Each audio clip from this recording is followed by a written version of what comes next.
먼저 안내 말씀드립니다. 본 내용은 투자를 권유하는 것이 아니며 모든 투자의 최종 판단과 책임은 투자자 본인에게 있음을 알려드립니다. 자, 환영합니다. 어지러운 시장 속에서 명확한 방향을 찾아드리는 시간, 깊이 있는 분석으로 세상을 함께 이해해 보겠습니다. 네, 정말 요즘 투자자분들 마음이 딱 이렇지 않을까 싶습니다. 어제는 막 환호성을 질렀는데 자고 일어나니 분위기가 완전히 싸늘하게 식어버리는 정말 아찔한 롤러코스터에 강제로 올라탄 기분이죠. 도대체 방향을 종잡을 수 없는 이 시장 때문에 많은 분들이 답답해하고 계실 텐데요. 오늘 그 복잡하게 얽힌 실타래를 제가 하나씩 아주 명쾌하게 풀어드리겠습니다. 오늘은 이렇게 5가지 순서로 진행해 보려고 합니다. 먼저 지금 시장을 뒤흔들고 있는 이 혼란의 정체가 뭔지 파악해 보고요. 그리고 거시 경제, 그러니까 큰 그림을 한번 점검해 보겠습니다. 이어서 요즘 가장 뜨거운 감자죠. AI 투자의 본질을 깊이 파고든 뒤에 새로운 주도주가 될 가능성을 품은 섹터들을 살펴보고 마지막으로 그래서 우린 어떻게 해야 하는지 연말을 위한 구체적인 전략까지 제시해 드리겠습니다. 자, 그럼 첫 번째 섹션부터 시작해 볼까요? 지금 시장은요, AI 버블이 꺼지는 거 아니냐는 공포하고, 아니야, 역시 메모리가 왕이지, 라는 환호가 뒤섞여서 그야말로 극과 극을 달리는 롤러코스터 장세인데요. 도대체 어떤 뉴스들이 이렇게 우리를 혼란스럽게 만들고 있는지 한번 구체적으로 들여다보겠습니다. 먼저 보세요. 한쪽에선 오라클이 AI 데이터 센터 투자를 철회할지도 모른다는 소식이 나오면서 AI 관련주들이 그냥 휘청거렸죠. 그런데 바로 그 다음 날 반도체 기업 마이크론이 모두의 예상을 그냥 박살내는 어마어마한 실적을 발표하면서 시장을 깜짝 놀라게 합니다. 또 전기자 쪽에서는 LG 에너지 솔루션과 포드의 계약 일부 해지라는 찬물이 끼얹어졌는데 우주항공 분야에서는 스페이스X가 2026년에 상장하겠다고 공식 발표하면서 거대한 불꽃을 쏘아 올렸죠. 이처럼 서로 완전히 다른 방향을 가리키는 신호들이 쏟아지니까 투자자들은 정말 갈피를 잡기 어려운 상황인 겁니다. 이렇게 개별 종목 뉴스 하나하나에 막 깊었다 싶었다 하지 않으려면 우리는 나무가 아니라 숲을 봐야 합니다. 시장 전체에 영향을 미치는 거시경제의 2가지 핵심 변수, 바로 금리와 환율을 점검해 보겠습니다. 최근에 일본이 드디어 금리를 올리면서 시장의 걱정이 이만저만이 아니었습니다. 그동안 싼 일본 금리를 이용해서 돈을 빌려다가 해외에 투자하던 이른바 엔캐리 트레이드 자금이 한꺼번에 싹 빠져나가면서 글로벌 증시에 큰 충격을 줄 거라는 우려였죠. 하지만 현실은 어땠나요? 시장은 놀라울 정도로 차분했습니다. 왜냐하면 일본 중앙은행이 몇 달에 걸쳐서 계속 신호를 줬거든요. 우리 곧 금리 올릴 거야, 준비해 하고요. 시장이 대비할 시간을 충분히 준 겁니다. 시장이 가장 싫어하는 게 바로 깜짝쇼, 즉 불확실성인데 그걸 제거해준 셈이죠. 일본 금리 이슈는 일단락됐다고 볼 수 있는데 지금 우리 시장의 발목을 제대로 잡고 있는 더 직접적인 문제는 바로 이 숫자입니다. 원달러 환율이 1,480원이라는 아주 중요한 심리적 저항선을 훌쩍 넘어섰습니다. 환율이 이렇게 오르는 데는 여러 가지 이유가 있습니다. 전 세계적으로 달러가 강한 탓도 있고 엔화가 약세인 영향도 있죠. 하지만 우리가 더 깊이 들여다봐야 할 본질적인 이유는 바로 구조적인 달러 수요가 늘고 있다는 겁니다. 앞으로 우리 기업이나 기관들, 심지어 개인들까지 해외에 투자하려고 달러를 사려는 수요가 어마어마하게 대기하고 있다는 거죠. 이건 일시적인 현상이 아니라 우리나라의 돈의 흐름 자체가 바뀌면서 나타나는 구조적인 변화입니다. 그래서 이 높은 환율이 생각보다 꽤 오랫동안 지속될 수 있다는 점을 우리는 꼭 염두에 둬야 합니다. 자, 이제 오늘의 하이라이트입니다. 시장의 주인공이면서 동시에 가장 큰 변동성의 원인이 되고 있는 AI 섹터. 최근의 급락, 이거 정말 파티가 끝났다는 신호일까요? 아니면 잠시 스쳐가는 잡음에 불과한 걸까요? 먼저 시장을 흔들었던 오라클 쇼크의 본질부터 한번 뜯어보죠.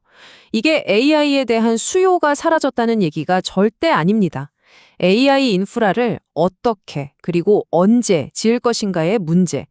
그러니까 이건 공급 쪽의 문제라는 거죠. 데이터 센터를 하나 짓는 게 쉬운 일이 아니잖아요. 부지 확보해야죠. 전력망 허가받아야죠. 수많은 부품들 제때 조달해야죠. 이 과정에서 생기는 일시적인 지연이나 계획 변경은 거대한 공사장에서 흔히 들을 수 있는 소음, 즉 자본과도 같은 겁니다. 그런데요, 이 잡음을 그냥 압도해버리는 아주 강력하고 명확한 신호가 있었습니다. 바로 마이크론의 실적 발표였죠. 시장의 예상을 그야말로 박살내는 수준의 실적을 통해서 AI 시대의 근본적인 수요, 특히 HBM 같은 고성능 메모리에 대한 수요가 얼마나 강력하고 폭발적인지를 정말 의심의 여지 없이 증명해냈습니다. 이게 바로 진짜 신호입니다. 이렇게 두 사건을 나란히 놓고 보면 그림이 아주 명확해집니다. 오라클 쇼크는 단기적인 공급망 문제와 그래서 투자한 돈 언제 회수할 건데 하는 불안감을 자극한 거고요. 마이크론의 실적은 장기적인 구조적 수요가 그 무엇보다 단단하다는 걸 보여준 겁니다. 심지어 마이크론은 뭐라고 했냐면 4년 뒤인 2028년에는 HBM 하나만의 시장 규모가 올해 전체 D램 시장보다 더 커질 거라고 예측했어요. 이건 정말 상상하기 어려운 성장 속도죠. 미래에셋증권 한종목연구원의 이 한마디는 AI 시대의 메모리 반도체의 패러다임이 어떻게 바뀌고 있는지를 정말 정확하게 보여줍니다. 과거의 메모리가 그냥 공장에서 찍어내는 규격화된 기성품이었다면 이제는 구글이나 아마존 같은 고객사가 원하는 특정 알고리즘을 반도체 위에 직접 새겨넣는 완전 맞춤형 주문 제작 방식으로 진화하고 있다는 겁니다. 단순히 하드웨어 기술력만 중요한 게 아니라 소프트웨어와 알고리즘에 대한 깊은 이해가 필수적인 시대. 이게 바로 우리가 말하는 질적 슈퍼사이클의 핵심입니다. 이런 질적 슈퍼사이클을 이끌어갈 세 가지 핵심 기술이 바로 HBM, CXL, 그리고 CPO입니다. HBM이 데이터를 아주 빠르게 처리하는 초고속도로라면 CXL은 그 고속도로의 차선을 효율적으로 늘려주는 기술이라고 생각하시면 돼요. 그리고 CPU는 아예 차원을 바꿔버립니다. 기존의 구리선을 통한 전기 신호가 아니라 빛, 즉 광신호로 데이터를 전송해서 데이터 병목 현상을 근본적으로 해결하는 그야말로 게임 체인저 기술이라고 할 수 있습니다. 이렇게 AI가 시장의 모든 관심을 그냥 블랙홀처럼 빨아들이고 있지만 이 소란 속에서도 조용하고 묵묵하게 구조적인 성장을 만들어가는 섹터들이 있습니다. 또 다른 기회는 어디에 숨어 있을까요? 방위 산업을 한번 보시죠. 이미 확정된 수주 잔고만 86조 원이 넘습니다. 이게 무슨 뜻이냐면 앞으로 몇 년치의 실적이 이미 예약 완료 상태라는 겁니다. 전 세계적으로 지정학적 불안이 커지면서 각 나라들이 무기 재고를 채우려는 수요, 또 낡은 무기를 교체하려는 수요가 동시에 폭발하고 있거든요. 이 시장에서 K방사는 가격, 성능, 납품 속도까지 모든 면에서 압도적인 경쟁력을 보여주고 있습니다. 변동성이 큰 시장에서 우리 포트폴리오에 든든한 버팀목이 될 수 있는 그런 섹터입니다. 그리고 일론 머스크가 또 하나의 거대한 판을 깔고 있습니다. 바로 스페이스X의 상장입니다. 스페이스X의 상장은 그냥 단순히 하나의 큰 기업이 증시에 대비하는 걸 넘어서요. 위성통신, 발사체, 우주 탐사 같은 관련 산업 생태계 전체에 대한 투자자들의 관심을 폭발시키는 아주 강력한 기폭제가 될 겁니다. 이미 국내 관련 종목들도 이 거대한 이벤트에 대한 기대로 들썩이고 있죠. 그리고 여기서 아주 흥미로운 반전 카드가 하나 있습니다. 바로 오랫동안 시장에서 소외되었던 석유화학 섹터입니다. 최근에 미국의 화학기업들이 왜 어려움을 겪냐면 원재료인 천연가스 가격이 급등했기 때문이에요. 그런데 한국 기업들은 원재료로 원유에서 뽑아내는 나프타를 쓰거든요. 요즘 유가가 안정되면서 오히려 한국 기업들의 원가 경쟁력이 미국 경쟁사들보다 더 강해지는 역설적인 상황이 벌어지고 있습니다.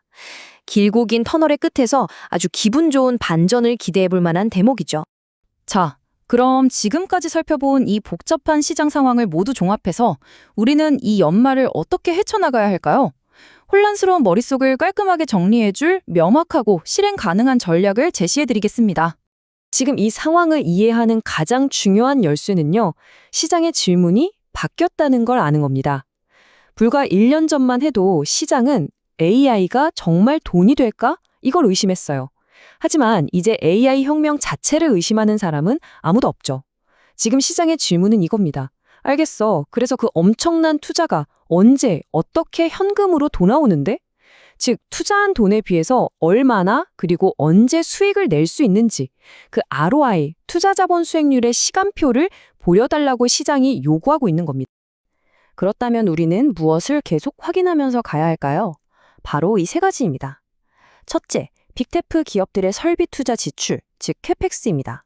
투자의 진과 속도가 조금 느려지는 건 괜찮아요. 그럴 수 있습니다. 하지만 투자하는 돈의 절대적인 액수 자체가 줄어들기 시작하면 그건 정말 위험한 신호입니다. 둘째, HBM 같은 핵심 부품의 수요가 계속해서 늘어나는지 봐야 하고요. 마지막으로 우리 증시에 직접적인 영향을 주는 환율의 움직임을 계속 주시해야 합니다. 정리하겠습니다.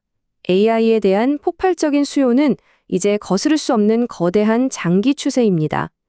지금 우리가 겪고 있는 공급망의 혼란과 투자 회수 시점에 대한 불안감은 이 거대한 흐름 속에 나타나는 단기적인 변수일 가능성이 높습니다. 이 거대한 변화와의 파도 앞에서 여러분의 포트폴리오는 단기적인 파도의 흔들림에 집중하고 있습니까? 아니면 장기적인 조류의 방향에 닻을 내리고 있습니까? 스스로에게 꼭 던져봐야 할 중요한 질문입니다. 구독과 좋아요는 더 깊이 있는 분석을 만드는데 큰 힘이 됩니다. 이상 깊이 있는 분석으로 세상을 이해하는 시간이었습니다. 감사합니다.